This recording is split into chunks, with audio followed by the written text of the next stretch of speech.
Pagi ini saya akan sharing dengan saudara sebuah pengajaran firman Allah yang saya berikan judul Tetap Kuat di Tengah Goncangan Krisis.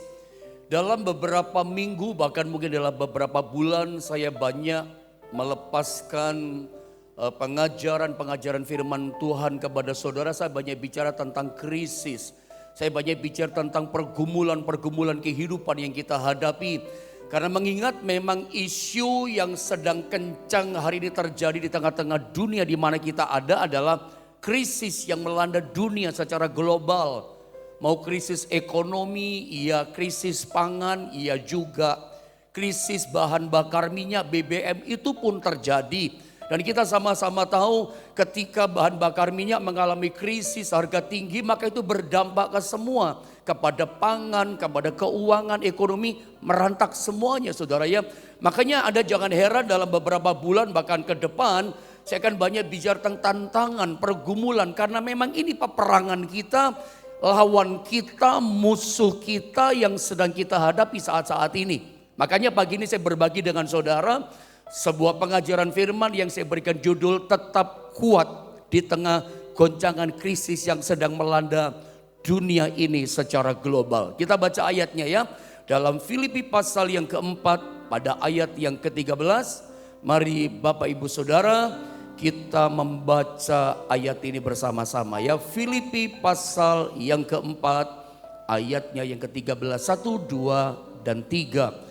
Segala perkara dapat kutanggung di dalam Dia yang memberi kekuatan kepadaku. Ini ayat tidak asing buat kita. Barusan pun kita nyanyikan ayat ini lewat sebuah pujian. Ya, segala perkara dapat kutanggung di dalam Dia, di dalam Tuhan. Yang dikatakan apa?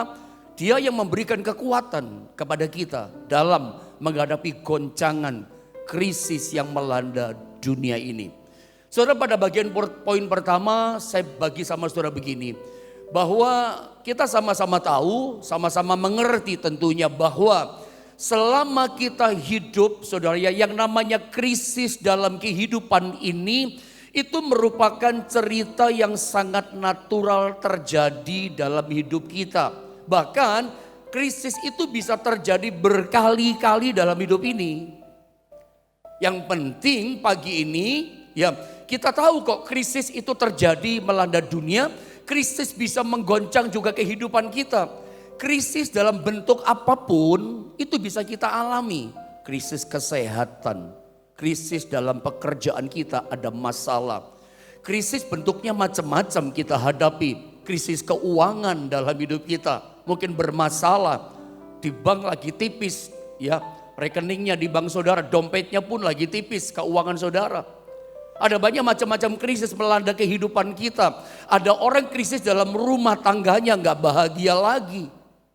Mari kita belajar pagi ini apa kata firman Allah. Ya, firman Allah mengajar kepada kita bagaimana firman berbicara mengajar kepada kita menghadapi yang namanya krisis yang melanda, yang menggoncang dunia ini. Krisis yang melanda, menggoncang kehidupan kita, yang datang, yang muncul, bermanifestasi dalam berbagai macam bentuk keadaan dalam hidup ini. Apa kata firman? Firman Allah mengajar apa kepada kita? Itu yang penting. Supaya ketika krisis itu betul-betul terjadi kita hadapi.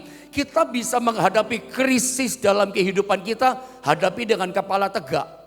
Bukan mundur, bukan kalah gitu ya. Bukan kita hancur hadapi krisis, tapi kita hadapi krisis dengan kepala tegak. Kita bisa melewati krisis, bahkan kita berkemenangan gitu loh. Menghadapi macam-macam segala bentuk krisis yang datang dalam hidup kita. Kita kuat, kita menang menghadapinya. Mari kita lihat firman Allah mengajar apa kepada kita.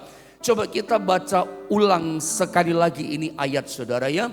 Filipi pasal 4 ayat 13. Mari sama-sama kita baca sekali lagi 1, 2, dan 3. Segala perkara dapat kutanggung di dalam Dia yang memberikan kekuatan kepadaku.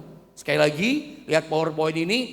Bagaimana caranya kita saudara ya memiliki kekuatan di masa krisis secara global melanda dunia ini. Atau kalau saya berkata sederhana, ketika krisis ini dalam bentuk macam-macam datang sama kita, bagaimana kita punya kekuatan supaya dengan kepala tegak kita hadapi krisis. Kita bisa lewati, kita menang hadapi krisis kehidupan kita. Apapun yang kita hadapi, kita menang bisa melewati.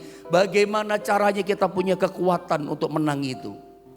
Berdasarkan Filipi pasal 4 ayat 13 yang barusan kita baca, ada lihat di screen saudara. Gede tulisannya saya kasih, besar gitu ya. Sumber kekuatan yang pertama supaya kita memiliki kekuatan adalah kekuatan kita itu adalah Tuhan sendiri. Makanya ada kalimat di dalam Dia ya, yang memberikan kekuatan kepadaku, di dalam Dia. Saya baca ulang sekali lagi ya. Tolong perhatikan kalimat ini. Segala perkara dapat kutanggung. Mungkin saya terangkan dari depan dulu kali saudara ya, supaya enak melandasnya. Perhatikan kata segala perkara. Segala perkara ini kalau diterjemahkan, saya terangkan secara sederhana kepada saudara, segala perkara itu apa saja. Segala perkara itu artinya semuanya.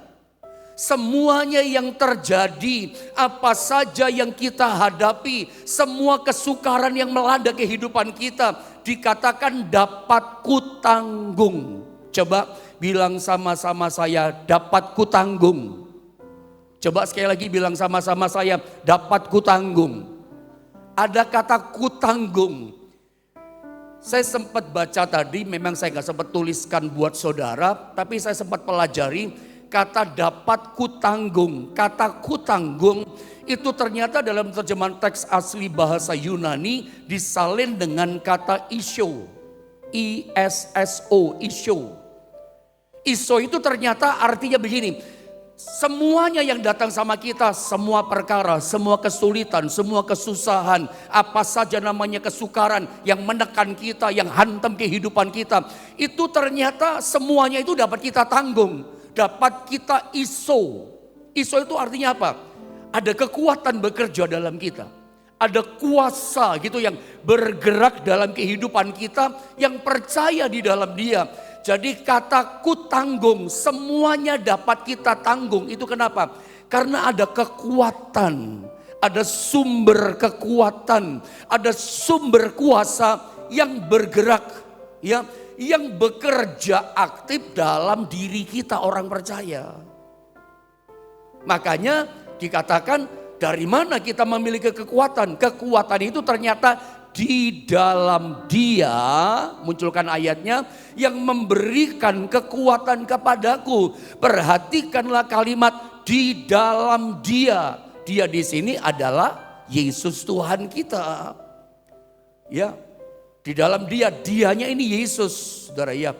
Makanya kalau kita perhatikan di dalam ayat di dalam PowerPoint berikutnya, kata di dalam Dia itu ternyata juga ada terjemahan asli pakai kata even bahasa Yunani. Itu artinya begini, bersama dengan Yesus. Kata di dalam Dia itu artinya bersama dengan Yesus, maka iso tadi, maka kekuatan itu akan ada dalam kehidupan kita. Jadi pastikan pagi ini ketika kita dengar isu tentang krisis global yang mulai melanda dunia ini, dampak karena pandemi, juga dampak karena perang Rusia, Ukraina, dampak segala macam kejahatan yang terjadi dalam dunia ini, krisis mulai melanda. Isu inflasi itu bukan rahasia lagi. Kita dibayang-bayang itu dalam dunia kerja, ekonomi, keuangan, dalam kehidupan keseharian kita. Pastikan nomor satu begini, kita itu hidup bersama dengan Yesus. Hidup di dalam Dia, even. Kita berjalan dalam tuntunan Tuhan. Apa hasilnya, dampaknya? Ketika dunia dilanda krisis, tetapi kita hidup di dalam Dia. Kita even di dalam Dia. Apa yang terjadi? Ada iso. Ada kekuatan, sumber kuasa, sumber kekuatan yang bekerja dalam kehidupan kita. Ini fondasi yang penting. Saya berharap pada bagian awal poin pertama kita bisa tangkap. Kalau Anda ingin kepala tegak hadapi krisis, kita bisa lewati. Pada akhirnya kita tahu kita menang kok. Jadi sebetulnya lewat firman Allah ini sederhana saja. Ya, bahwa setiap krisis, setiap tantangan, semua apa saja dikatakan kesulitan, kesusahan, penderitaan, krisis kesehatan, kita bisa lewati, kita bisa menang ujungnya. Kuncinya sederhana, kekuatan kita pastikan di dalam Dia. Kita berjalan di dalam Dia, sertakan Tuhan dalam kehidupan kita. Sumber kekuatan yang kita miliki pertama adalah di dalam Tuhan. Pastikan kita di dalam Tuhan. Ini perkara yang sederhana, tapi prakteknya banyak di antara kita gak hidup di dalam Dia. Kita hidup pakai kekuatan kita sendiri, makanya kita lemah, makanya kita bersungut-sungut karena kita pakai kekuatan kita sendiri. Pagi ini firman Allah menegur kita. Firman Allah mengingatkan kita. Ini sebuah repetisi buat kita. Alasan buat kita. Kenapa kita bisa menang? Kenapa kita bisa menerima jalan keluar? Ujungnya pasti ada kemenangan, ujungnya pasti ada jalan keluar. Bagaimana caranya memiliki kekuatan itu? Tinggal di dalam Dia, berjalan bersama dengan Dia. Maka ada kata kekuatan dalam diri kita. Kita punya sumber kekuatan, kita punya sumber kuasa. Nah, yang menarik kata kekuatan di sini ya, di dalam Dia yang memberikan kekuatan kepadaku. Kata kekuatan di sini kalau nggak salah saya pernah terangkan sama saudara. Itu dari bahasa Yunani dari kata endinamo, dari akar kata dinamo. Ya, kalau bicara kata dinamo atau kekuatan, dinamo, endinamo atau dinamo akar katanya. Itu kita ngerti saudara ya. Kalau kita malam hari naik sepeda seperti di gambar itu, sepeda biasa itu ya, sepeda angin istilahnya. Kalau malam hari kita naik sepeda tanpa penerangan lampu, itu namanya kita sedang membahayakan diri kita sendiri. Kita bisa nabrak, kita bisa jatuh. Makanya biasanya sepeda seperti ini dilengkapi lampu. Nah, lampu itu nggak bisa nyala kecuali dikasih dinamo di samping roda itu. Itu kalau kita kayuh lalu kita cetek itu dinamonya tek. Dinamonya nempel di roda di ban. Kita kayuh, itu berputar dinamonya. Menghasilkan tenaga, energi. Itulah yang membuat kekuatan dinamo itu mengalir. Kekuatan dinamo itu mengalir membuat lampu itu bisa menyala terang. Karena ada kekuatan bisa menyala terang. Saya cuma analogikan saudara ya. Endinamo itu artinya adalah Tuhan yang memberikan dan meningkatkan kekuatan yang bekerja. Mengalir di dalam kita lewat kehidupan kita. Kekuatan di dalam kita bisa mengalir saudara ya. Bagaimana caranya? Harus di dalam Dia. Coba perhatikan ini. Bagaimana caranya? Kekuatan dari Tuhan bekerja di dalam kita. Ini mungkin poin pentingnya. Bagaimana kekuatan bisa bekerja di dalam kita? Poin pentingnya begini. Kita mesti menghidupi firman. Ya, kita mesti, Tuhan pernah mengajar kepada Yosua, renungkanlah firman itu siang dan malam. Maka dalam perjalananmu akan berhasil dan kamu akan beruntung. Berhasil dan beruntung. Hadapi apa saja berhasil. Hadapi krisis ekonomi tetap berhasil. Kenapa? Karena ada sumber kekuatan yang bekerja dalam kita. Tahukah saudara bagaimana caranya? Sumber kekuatan yang besar yang tanpa batas dalam Tuhan tadi itu bisa mengalir. Ketika kita mengalir itu terang mengalir, kekuatan terjadi.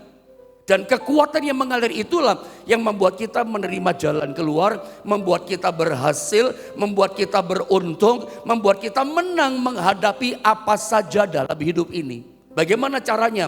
Saya tuliskan di sini. Anda mesti menghidupi firman Tuhan. Itu yang Tuhan katakan kepada Yosua dan Israel sebelum masuk tanah Kanaan. Sebelum mereka berperang dengan masalah yang besar dan banyak. Tuhan katakan apa? Supaya kamu berhasil dan beruntung. Caranya bagaimana? Renungkan firman siang dan malam. Karena gini loh saudara ya. Ketika Anda baca firman, dengar firman. Usahakan kejar begini. Sampai Anda menemukan, Anda mendapatkan firman yang Anda baca, yang kita dengar, itu menjadi rema buat kita. Ini yang saya maksudkan menghidupi firman. Ya, Sampai mendapatkan firman itu menjadi rema. Firman yang hidup dalam diri kita. Firman yang terwahyukan dalam diri kita.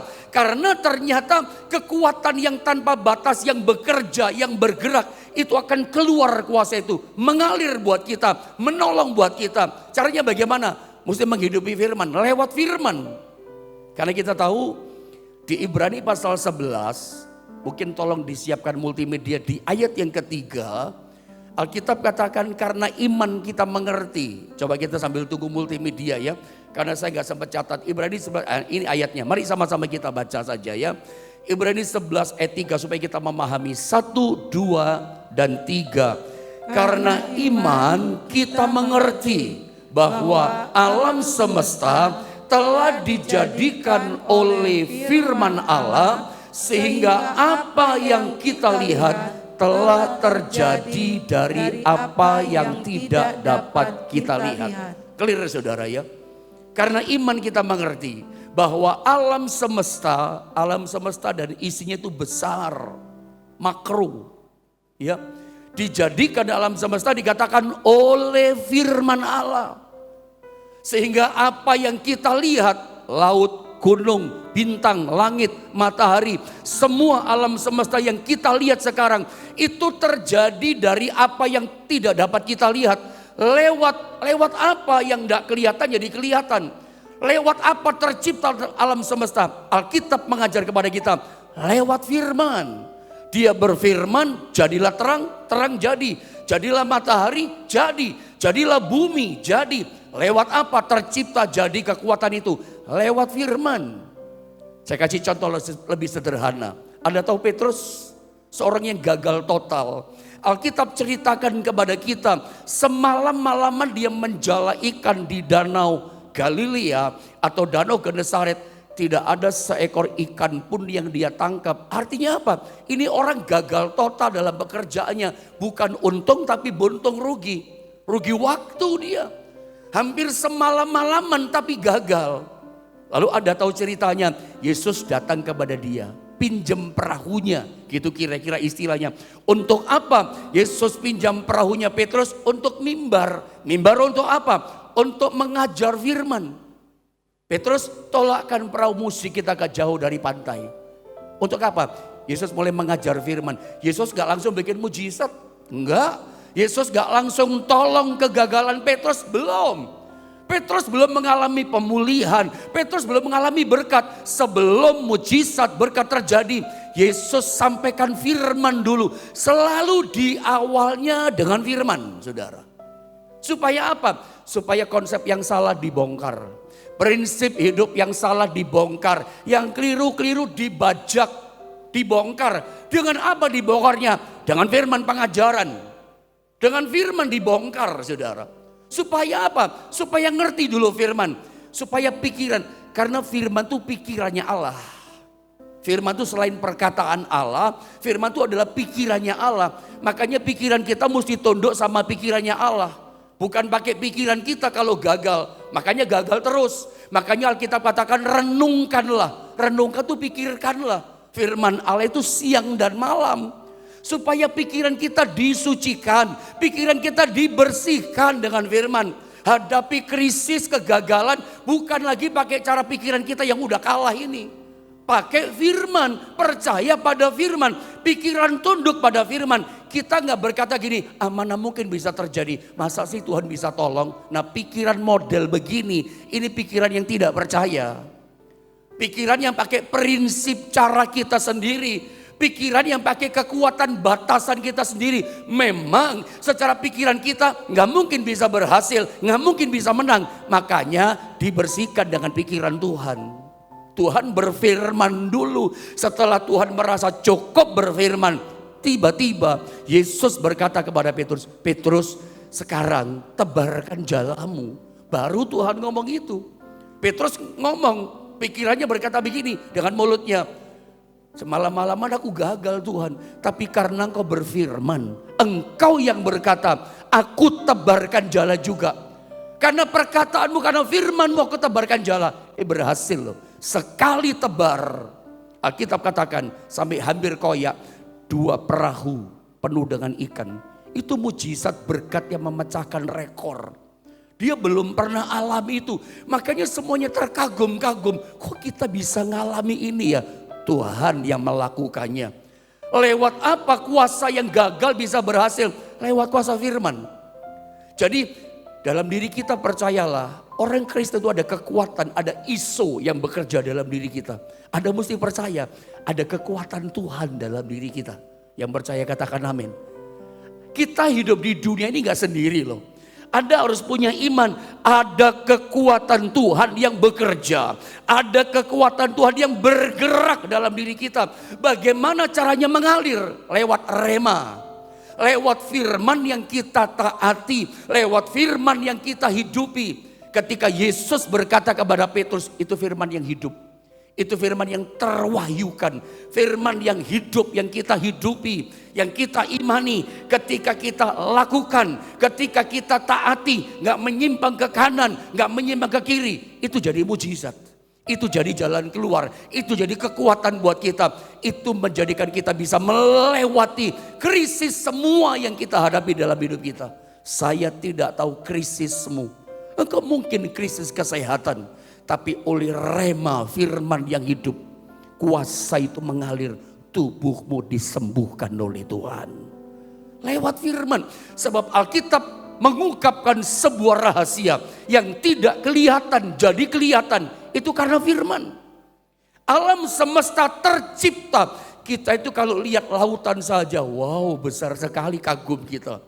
Kita lihat bumi ini besar. Tapi ternyata Tuhan penciptanya jauh lebih besar. Kuasa yang tak terbatas itu bekerja dalam diri kita, dalam roh kita. Persoalannya bagaimana kuasa itu mengalir. Karena seringkali kuasa itu kan ada tapi konslet. Kuasa itu ada tapi gak mengalir. Karena gak ada salurannya. Salurannya adalah menghidupi firman, saudara. Ada banyak contoh, semuanya diawali dengan firman. Kalau Anda setiap hari bangun tidur, mengawali hari-hari saudara dengan firman. Sebelum Anda kerja, sebelum Anda beraktivitas, selalu mengawalinya dengan firman. Anda dengar, taati firman, hidupi firman, hidup dalam rema firman. Oh, saya percaya kekuatan Allah itu akan terus mengalir dalam kehidupan saudara. Itu menjadi doa saya. Musa dan Israel ketika di depan mereka laut berau, nggak ada jalan keluar, kanan kiri nggak bisa, di belakang Fir'aun dengan tentara Mesir yang semakin dekat, nggak ada jalan. Bagaimana jalan keluarnya? Ketika Musa ketakutan berkata, Tuhan bagaimana tolong kami Tuhan? Tuhan dengan apa cara menolong? Apa langsung lautan terbuka? Apa langsung Anda pernah baca di firman Allah, tiba-tiba Tuhan berikan jalan keluar? Tidak, no, nggak seperti itu. Bagaimana cara Tuhan memberikan kemenangan jalan keluar? Dengan berfirman. Dengan berfirman, saya ulang. Apa kata Tuhan? Musa, angkat tongkatmu. Betul tidak? Terus kedua apa? Pukulkan tongkatmu di laut. Itu firman loh. Itu tuntunan firman. Itu rema. Itu firman yang terwahyukan buat setiap pribadi. Dan ketika itu dilakukan tuh firman. Apa yang terjadi? Laut terbelah. Angin timur yang keras itu datang. Coba tunjukkan kepada saya, mujizat apa lagi yang diawali tidak dengan firman. Tembok Yeriko yang sangat kita kenal, yang menggambarkan benteng kehidupan yang tebal, masalah yang tak bisa dilewati, masalah yang tak mungkin kita bisa robohkan, sulit kita tembus. Adakah di antara saudara menghadapi masalah yang tak mungkin kita tembus? Sulit Pak, tak mungkin. Kayak tembok Yeriko kah tebalnya masalahmu? Tapi tahukah saudara, tembok itu hancur, tembok itu runtuh dengan apa? Dengan firman. Yosua Israel menang itu karena ada firman. Yosua, tembok itu akan roboh. Bagaimana caranya Tuhan? Kelilingi selama 6 hari, 1 kali. Itu firman loh, itu rema. Ya. Hari ke-7 Yosua jangan 1 kali. Hari ke-7 mesti taat 7 kali. Kamu semua gak boleh bersuara. Diam. Begitu hari yang ke-13, yang ke-7 bersorak. Diikuti itu firman. Roboh lu tembok. Kapan roboh? Kapan hancur benteng Yeriko? Diawali dengan tuntunan firman yang datang. Ada kekuatan sih dalam diri kita. Ada iso. Orang yang hidup dalam Dia itu ada kuasa yang bekerja dalam diri kita. Percayalah, kekuatan itulah yang memberikan kita kemenangan. Tapi ada caranya. Bagaimana caranya kita memiliki kuasa dan kita bisa memanfaatkan kuasa itu mengalir. Dengan cara apa? Menghidupi firman. Taat pada firman. Apa yang Tuhan katakan kita ikuti. Sehingga pada waktu kita bertindak, kita mengimani dengan kata-kata kita, maka kita menang menghadapi krisis apapun. Engkau sakit, engkau sembuh. Tertutup jalanmu, ada jalan keluar. Itu yang pertama. Jadi kita memiliki kuasa itu ada sumber di sini, kekuatan. Lewat apa? Menghidupi firman. Yang kedua, lewat ini saudara ya. Cara berpikir kita dibaharui.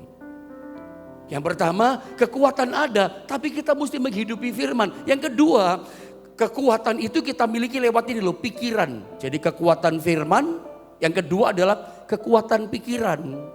Anda jangan kaget ya, ketika saya berkata tentang yang namanya kekuatan pikiran. Karena memang saudara ya, medan pertempuran yang paling hebat dalam sejarah manusia. Medan pertempuran yang paling besar dalam sejarah kehidupan manusia sepanjang zaman itu di pikiran. Pikiran kita itu kalau kuat, ya kita jadi kuat. Tapi kalau pikiran kita ini pikiran yang lemah, ya kita jadi lemah. Kalau pikiran kita ini pikiran yang maju, maka ya kita mengalami kemajuan. Makanya coba lihat pada PowerPoint berikutnya ya, Roma 12 ayat 12, nanti kita baca. Tapi kita lihat dulu ayat ini. Dalam Efesus pasal 4 ayat 23 sampai 24, saya baca dengan cepat ya. Kita itu bisa hidup melebihi, kita tidak bisa hidup melebihi cara berpikir kita. Makanya saya pilih yang kedua ini, saya ajarkan sama saudara. Pikiran kita itu kekuatan kita. Kalau pikiran kita berkemenangan kita menang, pikiran kita lemah kita jadi lemah. Kalau pikiran Anda jahat, hidupmu jahat. Kalau pikiranmu jorok, hidupmu akan jorok. Semua di pikiran kok medan pertempurannya. Coba kita lihat ayat ini, saya baca ya. Supaya kamu dibaharui, dikatakan apa? Di dalam roh. Saudara kalau bicara roh, begitu Anda percaya pada Yesus, rohmu dibaharui. Gak usah khawatir. Yang pertama dibaharui roh kita. Jiwa kita bagaimana? Belum. Dalam jiwa ada namanya pikiran, kehendak, perasaan. Pikiran kita mesti dibaharui. Saya baca dengan lengkap. Supaya kamu dibaharui di dalam roh. Lalu kemudian apa? Dan pikiranmu. Dan mengenakan manusia baru yang telah diciptakan menurut kehendak Allah. Di dalam kebenaran dan kekudusannya yang sesungguhnya. Manusia baru yang sesungguhnya itu bukan cuma rohnya yang dibaharui, pikirannya juga mesti baru.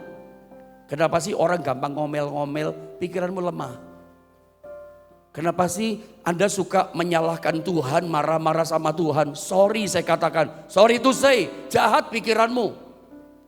Suka menyalahkan Tuhan, semuanya medan pertempuran di pikiran. Setan bekerja, tundukkan kita, kalahkan kita di mana? Di pikiran. Kita nggak bisa hidup lebih, kita tidak bisa hidup melebihi cara berpikir kita. Kalau pikiran kita mundur, ya mundurlah hidup kita. Orang berpikiran maju, maju hidupnya. Semua tergantung pikirannya. Pikiran yang jelek, jelek hidupnya. Orang kalau pikirannya jahat, membunuh, dia membunuh. Semuanya di pikiran kok. Medan pertempuran terhebat, terbesar sepanjang sejarah manusia. Bukan di mana-mana, di satu area, nih di pikiran kita. Mundur, maju, gagal, sukses, berhasil, ngomel, bersungut-sungut, marah sama Tuhan, kecewa sama Tuhan. Nih medan pertempurannya. Kenapa Anda suka bersungut-sungut sama Tuhan? Di sini di pikiran. Belum dibaharui pikiranmu. Aku berdoa pagi ini, pikiranmu dibaharui oleh Tuhan. Pikiran kita itu kekuatan. Makanya pikiran mesti dibaharui sama Tuhan. Lihat Roma tadi ayat 12, pasal 12. Ayat yang kedua dikatakan begini, janganlah kamu menjadi serupa dengan dunia ini. Kita nggak boleh menjadi serupa, jangan serupa dengan dunia berarti gini, gaya hidup kita nggak boleh sama, cara hidup kita nggak boleh sama, caranya kita ambil keputusan nggak boleh sama, gayanya kita kerja nggak boleh sama dengan dunia. Kalau kita hadapi masalah, hadapi krisis, kita nggak boleh caranya menghadapi kayak orang dunia. Keras Paulus berkata kepada jemaat di Roma, janganlah kamu menjadi serupa dengan dunia ini. Dalam apa? Cara berpikir kita, gaya hidup kita. Makanya dilanjutkan, tetapi apa? Berubahlah oleh pembaharuan budimu. Ada kata berubah, transforming. Kalau dalam bahasa Yunani kata berubah pakai kata metamorfo. Perubahan dalam arti perubahan bentuk. Ini menarik loh. Berubahlah oleh pembaharuan budimu. Jadi berubah bentuk secara permanen lewat proses.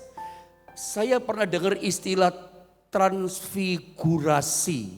Transfigurasi itu perubahan bentuk yang realita. Perubahan bentuk yang nyata. Berubah bentuknya. Bagaimana kita bisa berubah bentuk secara permanen?